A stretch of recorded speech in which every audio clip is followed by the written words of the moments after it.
রিমি আপু কেমন আছেন? এই তো আলহামদুলিল্লাহ ভালো আছি। আচ্ছা, আপনার একটা ভিডিও ভাইরাল হয়েছে, আপনি বলেছিলেন যে আমি নায়িকা হওয়ার জন্য এসেছিলাম, আমাকে ব্ল্যাকমেল করে বিয়ে করেছে।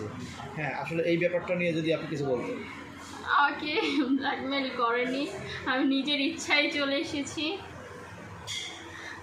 কারণ হচ্ছে আমি তখন খুবই ছোট ছিলাম, খুবই কচি ছিলাম, তখন বয়স কত মাত্র 15 কি 16। হ্যাঁ, তো আমার হয় কি যে বিয়ে ঠিক করেছিল, তখন আমার ওটা পছন্দ ছিল না, আমার থেকে বয়স অনেক বড় ছিল। তো ভাবলাম যে আমি যেহেতু মিডিয়ায় কাজ করব, আমার এভাবে পোষাবে না, আর হচ্ছে আমাদের ফ্যামিলির কেউ মিডিয়াটা পছন্দ করে না, তো এই জন্য আমি দৌড়ে দৌড়ে চলে এসেছি। আচ্ছা, অনেকেই বলে আপনারা নাকি কন্ট্রাক্ট ম্যারেজ করেছেন, এই বিষয়গুলো নিয়ে অনেকেই বিতর্ক তর্ক হচ্ছে আর কি সোশ্যাল মিডিয়াতে। এই ব্যাপারটা নিয়ে আসলে কি ঘটনা সত্যি কিনা? এটা কখনোই সত্যি না, আমার বিয়েটা কোনো কন্ট্রাক্ট না, ওটা সারা জীবনে, ওটা চাইলেও কেউ হচ্ছে কিছু করতে পারবে না। অনেকেই বলাবলি করতেছে যে আপনার যে হাজব্যান্ড সে অবশ্যই মিডিয়ার মেকআপ আর্টিস্ট। আচ্ছা, অনেকেই বলতেছে যে মেকআপ আর্টিস্ট, তাকে নিয়ে বিভিন্ন ধরনের বিজনেস করে, বিভিন্ন কথাবার্তা বলতেছে আপনাকে নিয়ে। তো আসলে এই ধরনের তাদেরকে আপনি কী বলবেন? ঘটনা সত্যি নাকি মিথ্যা, এবং যারা বলতেছে তাদেরকে কিছু বলবেন? প্রথমে একটা কথা বলে নিচ্ছি যে আমার হাজব্যান্ড, অনেকেই বলে মেকআপ, আপনি তো আর্টিস্ট বলেছেন, বাট অনেকে হয় কি যে বলে যে মেকআপ ম্যানের বউ এটা, মেকআপ ম্যানের বউ সেইটা। বাট এই বিষয়গুলো কি যে তারা হিংসা থেকে বলে যে কি ভাই, আমি এত বড় মানুষ হয়েও আমি এটা করতে পারতেছি না, আমাকে কেউ চিনে না, আর ও মেকআপ ম্যানের বউ হয়ে এত সেলিব্রিটি, ওকে এত মানুষ চিনে। এগুলো হচ্ছে যারা বলে তাদের মানসিকতা হচ্ছে ওই লেভেলের।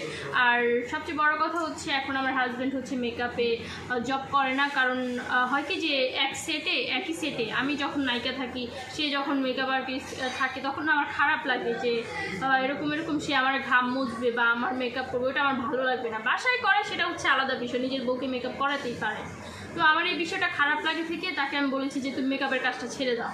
আর হচ্ছে মেকআপ লাইনে কি একটু দুর্নীতি চলে, যে অনেক মেকআপ আর্টিস্টরা হচ্ছে যে আমার হাজব্যান্ড ভালো কাজ জানে, ইভেন হচ্ছে এরকম অনেক মেকআপ আর্টিস্ট আছে যারা হচ্ছে অনেক ভালো মেকআপ করতে পারে, বাট হচ্ছে তারা কাজ পায় না। কেন কাজ পায় না? কারণ হচ্ছে যে অনেক দুষ্টু মেকআপ আর্টিস্ট আছে, তারা হচ্ছে ডিরেক্টরদের মেসেঞ্জারে হচ্ছে মেয়েদের প্রোফাইল, আমি যেটা জানলাম তার সাথে থেকে পাঠায়। শুধু যে নায়ক নায়িকারাই খারাপ হয় মিডিয়া সেটা না, এরকম অনেক চক্রান্ত হয় মিডিয়ায়, যার কারণ হচ্ছে এখন মিডিয়া থেকে মন উঠে গেছে। তাকে বলেছি যে মিডিয়া ছেড়ে দাও, তো সে মেকআপের কাজ ছেড়ে দিয়েছে। এখন সে আপাতত হচ্ছে তাকে একটা বিজনেস ধরিয়ে দিয়েছি, সে এখন বিজনেস করতেছে। কারণ আমার হাজব্যান্ডকে কেউ ছোট করবে, আমার সেটা একদমই সহ্য হবে না। অনেকেই বলে যে বউ দিয়ে ব্যবসা করে, এই ধরনের কথা বলে কমেন্টসের মাধ্যমে।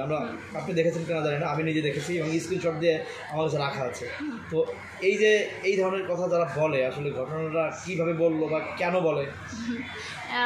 যে কারণে বলে সেটা হচ্ছে যে অনেকের হিংসা হয়, জ্বলন থেকে এই কথাটা বলে। কারণ দেখবেন যে আমার হাজব্যান্ড আমাকে অনেক স্বাধীনতা দেয়, অ্যান্ড এই স্বাধীনতা হচ্ছে কিন্তু অন্য মেয়েদেরকে হাজব্যান্ডরা দেয় না। আমার হাজব্যান্ড আমাকে যেরকম স্বাধীনতা দেয় সেটা হচ্ছে ভালোবেসে। আর আমরা দুজন কি যে আমাদের দুজনের সম্পর্ক হচ্ছে খুব ফ্রেন্ডলি। হ্যাঁ, আমি তাকে বন্ধুর মতো দেখি, আমরা বাহিরে হচ্ছে বন্ধু আর ভিতরে হচ্ছে হাজব্যান্ড ওয়াইফ, ঘরের ভিতরে গেলে ওই বিষয়টা হচ্ছে আলাদা। তো সেই জায়গাটা থেকে হচ্ছে আমাকে স্বাধীনতা দেওয়া হয়। তো এখন সবার জলে যে আমাকে কেন এত স্বাধীনতা দেওয়া হয়, আমি তো বউ, আমি এক বাচ্চার মা হয়ে গেছি, আমি ঘরে হচ্ছে গুটিয়ে বসে থাকবো না, আমি তো এরকম মানুষই না। যে মেয়ে হচ্ছে মিডিয়ায় কাজ করার জন্য হচ্ছে বাসা থেকে পালিয়ে এসেছে, সেই মেয়ে চাইলেই অনেক কিছু করতে পারে। আমি ঘরে বসে থাকার মতো মেয়ে না। আমার ছোটোবেলা থেকে ইচ্ছে ছিল যে আমি একটা কিছু করব। আমার মনে হয় না আমার যদি আরও 4-5টা বাচ্চা হয়ে যায়, আমার সেখানে সেই বাচ্চারা আমাকে দমিয়ে রাখতে পারবে। আমি সবসময় স্ট্রং, আমার এনার্জি একদম ফুল। আপু, আপনি বলেছেন যে আপনি মিডিয়াতে এসেছেন নায়িকা হওয়ার জন্য, তো পাশাপাশি আপনার হাজব্যান্ড আপনাকে পূর্ণ স্বাধীনতা দিয়েছে। আপনার কী কী স্বাধীনতা দিয়েছে? আমাকে হচ্ছে আমার হাজব্যান্ড স্বাধীনতা দিয়েছে যে যেহেতু তোমার ছোটোবেলা থেকেই শখ ছিল নায়িকা হওয়ার, আমি তোমাকে স্বাধীনতা দিলাম, বাট কারোর সাথে কোনো সম্পর্কে যাওয়া যাবে না। তুমি সব করো, তুমি দরকার হয় যে মিডিয়ায় নাচানাচি করো, যা ইচ্ছা তাই করো, বাট আমাকে ছাড়া অন্য কাউকে ভালোবাসা যাবে না। আমি থেকে বলেছি যে ডান, করা যাবে না, করি না। মানে শুধু এতটুকুই স্বাধীনতা দিয়েছে নাকি আরো?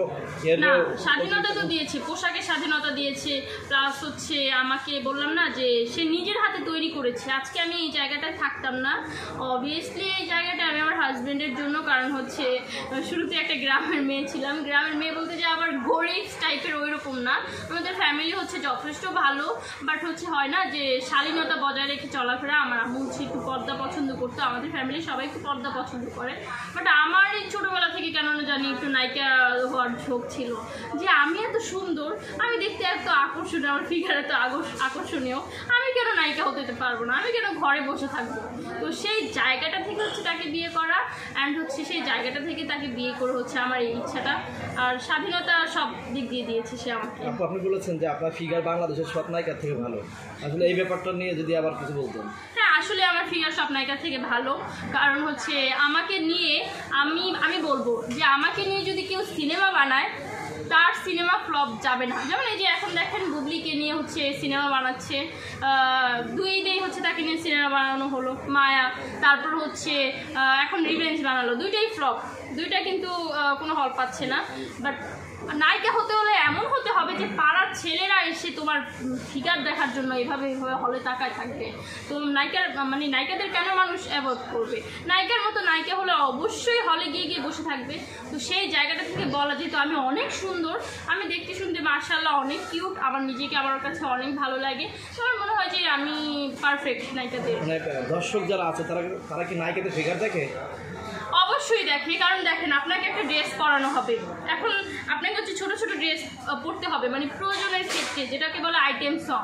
তো আইটেম সঙ্গে আপনাকে হচ্ছে ড্রেস পরানো হলো, এখন ধরেন পেট দেখা যাবে একটু, এখন যদি পেট কুচকে থাকে, বুড়া মহিলাদের মতো দেখা যায়, কি বলে দেখতে আকর্ষণীয় না লাগে, তাহলে আপনি কিসের নায়িকা? তাহলে আপনাকে নায়িকা ধরাই যাবে না। মানে অনেকেই আছে যে নায়িকা হতে গেলে শুধু কি মানে ছোট ছোট ড্রেস পরতে হয় নাকি, এই ব্যাপারটা নিয়ে অনেকেই ভিন্ন মত পোষণ করে যে ছোট ড্রেস পরলে নায়িকা হওয়া যায় না, ছোট ড্রেস না পরলে নায়িকা হওয়া যায়, এই ব্যাপারে আসলে আপনি কি বলবেন? অবশ্যই এমন কোনো নায়িকা নেই যারা আজ পর্যন্ত ছোটো ছোটো ড্রেস পরেনি।